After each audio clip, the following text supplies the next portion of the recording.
एक दफा एक शख्स अपनी जिंदगी से बहुत तंग था। वो हर वक्त अपने आप को कोसता रहता था कि क्या जिंदगी मिली है मुझे, क्या लाइफ है, हर परेशानी मेरे साथ ही है, हर दुख मुझे ही आके घेरता है, हर मसला मेरे साथ ही बना हुआ है। एक दिन इसी तरह अपने आप को बैठा हुआ कोस रहा था कि क्या नसीब है मेरा, क्या मुकद्दर है मेरा, क्या जिंदगी है मेरी। तो उसी वक्त उसके सामने एक दरख्त के ऊपर एक बाज अपने शिकार को पंजों में दबाए हुए आके बैठता है और वहीं पर बैठ के अपने शिकार को खाने लग जाता है। ये आदमी जब उस बाज को देखता है तो कहता है क्या जिंदगी है इसकी, क्या लाइफ जी रहा है ये मजे की, ना कोई इसे खाने की टेंशन, ना कोई पीने की टेंशन, ना पहनने की टेंशन। शिकार करता है आराम से खुली हवाओं में, कभी इधर घूमता है कभी इधर घूमता है, उड़ता रहता है सारा दिन। असल जिंदगी तो यही है, असल जिंदगी तो इसकी है, असल लाइफ तो इसी की है।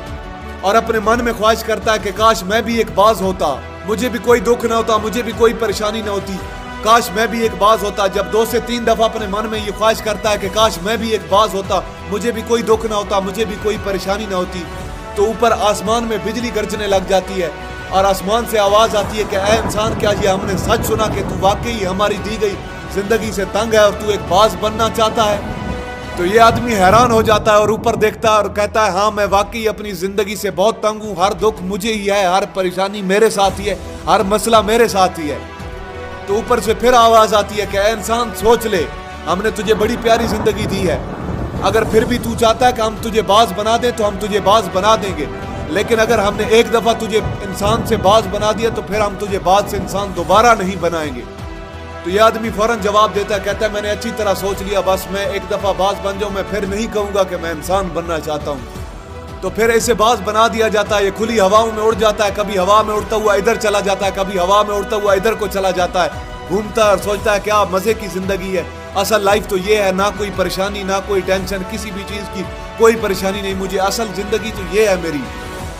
सारा दिन हवाओं में उड़ता रहता है, 2-3 मिनट पंख मारता है, उसके बाद पंख मारना बंद कर देता है, हवा में तैरता रहता है। इसी तरह सारा दिन जब तैरता है, शाम का वक्त करीब आता है तो सोचता है मेरे पास रहने के लिए एक ठिकाना भी होना चाहिए, एक मेरा अपना घर भी होना चाहिए जहां मैं रात को आराम कर सकूं। तो ये छोटी छोटी लकड़ियां इकट्ठी करने लग जाता है और एक बहुत ऊंचे दरख्त के ऊपर अपना घोंसला बनाने लग जाता है। एक एक लकड़ी इकट्ठी करके अपना एक बड़ा खूबसूरत किस्म का घोंसला बना लेता है और रात को उसी में सो जाता है और सोचता है सुबह उठ के शिकार भी करूंगा और सुबह उठ के फिर से मौज मस्ती करेंगे, खुली हवाओं में उड़ेंगे। सुबह होते ही शिकार की तलाश में निकल जाता है, हवा में उड़ता रहता है, ऊपर से जाके देखता है कि कहीं जमीन पे मुझे कोई शिकार नजर आए तो मैं उसे फौरन जाके दबोच लूं और वहीं पे उसे खा लूं, लेकिन इसे कोई शिकार नजर नहीं आता। काफी टाइम हो जाता है, ये शिकार को ढूंढता रहता है लेकिन इसे कोई शिकार नहीं मिलता। फिर पास ही एक जंगल होता है, ये उस जंगल में चला जाता है कि शायद मुझे वहां से कोई अच्छा सा शिकार खाने को मिल जाए, लेकिन ये जंगल में भी सारा दिन ऊपर से ढूंढता रहता है, जंगल के अंदर भी जाता है लेकिन इसे वहां पे भी कोई शिकार नहीं मिलता। शाम का वक्त करीब होता है तो मायूस होकर वापस अपने घोंसले की तरफ लौट रहा होता है, तो रास्ते में थक कर एक दरख्त के ऊपर बैठ जाता है। जब उस दरख्त के ऊपर बैठा होता है तो उसकी नजर एक बीमार चिड़िया के ऊपर पड़ती है जो जख्मी हालत में होती है। ये फौरन जाके उसे दबोच लेता है और उसके पंख नोच के अलहदा कर लेता है, उसकी बोटी नोच नोच के अलहदा खा जाता है और वापस अपने घोंसले की तरफ उड़ जाता है और सोचता है कि चलो बीमार चिड़िया ही सही लेकिन कुछ तो खाने को मिला।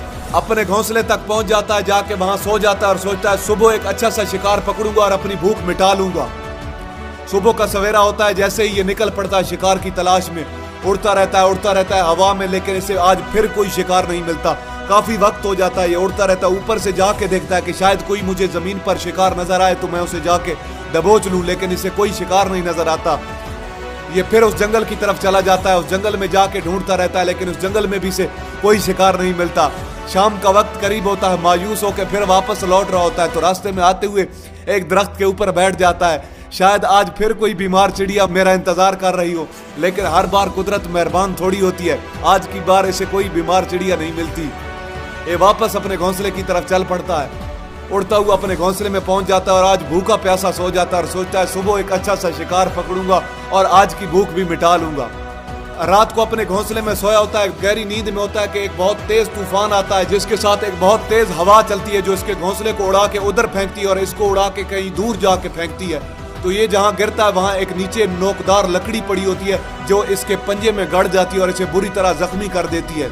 तूफान के थम जाने के बाद बारिश शुरू हो जाती है, तेज बारिश होती रहती है, ये कहीं न कहीं छुप के दरख्तों के अंदर बैठा रहता है। सुबह का वक्त जब होता है तो बारिश रुक जाती है, बारिश के रुकने के बाद हर तरफ हरियाली छा जाती है, हर तरफ खुशियां छा जाती हैं। सब कुछ पहले के जैसा हो जाता है, लेकिन ये बाज पहले के जैसा नहीं रहा। इसका पाँव बुरी तरह जख्मी हो चुका है। इसके पंजे में जो लकड़ी लगी थी उसकी वजह से इसका पंजा जख्मी हो चुका है। और मैं आपको बताता जाऊं कि बाज का जो पंजा होता है वो उसके शिकार को पकड़ने के लिए बहुत ज़रूरी होता है। ये बाज अपने पंजों से शिकार को पकड़ता है, उसे दबोचता है और अपनी चोंच के साथ उसे नोच नोच के खाता है। अब इस बाज का पंजा बुरी तरह जख्मी हो चुका था और ये पिछले दिन से भूखा भी था। ये शिकार की तलाश में थोड़ा सा उड़ता है कि शायद फिर कहीं कोई बीमार चिड़िया मिल जाए, लेकिन कहाँ मिलती थी बीमार चिड़िया। उड़ता रहता है, आखिरकार थक के और उस जख्म की वजह से और भूख की वजह से नीचे आके बैठ जाता है। जब ये नीचे बैठता है दरख्तों के ऊपर, तो अभी इसका एक और मसला इंतजार कर रहा था, एक और मुसीबत इसका इंतजार कर रही होती है। वो ये थी कि 6 से 7 कौवे मिलकर इसे तंग करने लग जाते हैं, इसके ऊपर आके इसे चोंच मारने लग जाते हैं। उन्हें भी पता चल जाता है कि ये बाज जख्मी है और भूखा भी है, तो वो इसे तंग करने लग जाते हैं, बार बार इसके ऊपर आके इसे चोंच मारते हैं। ये बाज थोड़ा सा उड़ता है और थोड़ा सा उड़ के आगे जाके बैठ जाता है, उनसे पीछा छुड़ाता है, लेकिन वो फिर इसके पीछे आ जाते हैं। ये थोड़ा सा उड़ के फिर आगे बैठता है, वो फिर इसके पीछे आ जाते हैं। तो अक्सर बाज के साथ कौवे ऐसा करते हैं, लेकिन बाज भी फिर आगे से उनके साथ एक गेम खेलता है। बाज ऐसा करते हैं कि जब कौवे उनके पीछे लग जाते हैं, ग्रुप कौवों का उन्हें तंग करने लग जाता है, तो वो ऊपर हवा में सीधी उड़ान भरने लग जाते हैं, ऊपर हवा में सीधा उड़ने लग जाते हैं। कौवे भी उनके पीछे उड़ते जाते हैं। एक वक्त आता है कि वो इतनी ऊंचाई पे चले जाते हैं जहाँ जाके कौवों को ऑक्सीजन मिलना बंद हो जाती है, उनका दम घुटने लग जाता है, उनकी सांस बंद हो जाती है, तो वो वहां से ऊपर नहीं जा पाते। तो बाज उससे ऊपर चला जाता है और कौवे वहां से नीचे आने लग जाते हैं। तो इस तरह करके बाज उनसे पीछा छुड़ा लेता है, लेकिन ऐसा करने के लिए इस बाज के पास इतनी ऊंची परवाज लेने के लिए इतनी ताकत नहीं थी। ये भूखा भी था और ये जख्मी भी था। तो ये बस थोड़ा सा उड़ता और कौवों से उड़ के आगे जाके बैठ जाता। कौवे फिर इसके पीछे आ जाते, इसे तंग करने लग जाते। इसी तरह भूखे और जख्मी हालत में एक दिन गुजर जाता है, दूसरा दिन गुजर जाता है, तीसरा दिन गुजर जाता है, लेकिन इस बाज की हालत बुरी से बुरी होती जा रही है। चौथे दिन जब ये बिल्कुल खत्म होने पे आ जाता है, बिल्कुल इसकी बस हो जाती है, तो ये पास ही एक इंसानों का हॉस्पिटल होता है, उधर जाके उसकी छत पे जाके बैठ जाता है और वहां से आने जाने वाले मरीजों को देखता है और अपने आप से कहता है कि काश कि मैं आज एक इंसान होता तो ऐसे छोटे मोटे जख्मों का मैं हॉस्पिटल से इलाज करवा लेता, या किसी को बता देता, या किसी को बोल देता कि मैं भूखा हूँ, मेरे साथ ये मसला है, मेरे साथ ये परेशानी है। लेकिन आज मैं एक ऐसा बेजुबान परिंदा हूँ जो किसी के सामने कुछ भी नहीं कह सकता, किसी को अपना दुख नहीं बता सकता, किसी को कुछ भी नहीं बता सकता।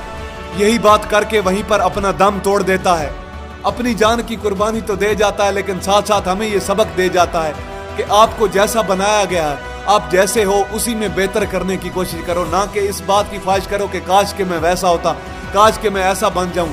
जैसा आपको बनाया गया उसी में बेहतर से बेहतर करने